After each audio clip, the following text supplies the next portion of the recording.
surat keputusan menteri tadi yang dikatakan oleh Pak Gubernur, ada 6 poin pokok yang harus kita laksanakan. Yang pertama adalah menyelenggarakan pemerintahan sesuai dengan kewenangan daerah. Yang kedua adalah menjaga ketentraman dan ketertiban. Yang ketiga adalah memfasilitasi pelaksanaan pemilihan bupati dan wakil bupati dan menjaga netralitas. Yang keempat adalah melakukan pembahasan peraturan daerah dan penandatanganan peraturan daerah.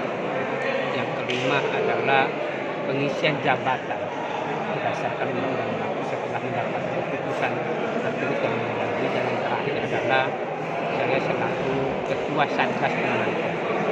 Ini 6 hal ini yang perlu saya lakukan, pemantapan, kesiapan, dan komitmen yang harus kita laksanakan pada pilkada yang kita laksanakan ini adalah pilkada dalam suasana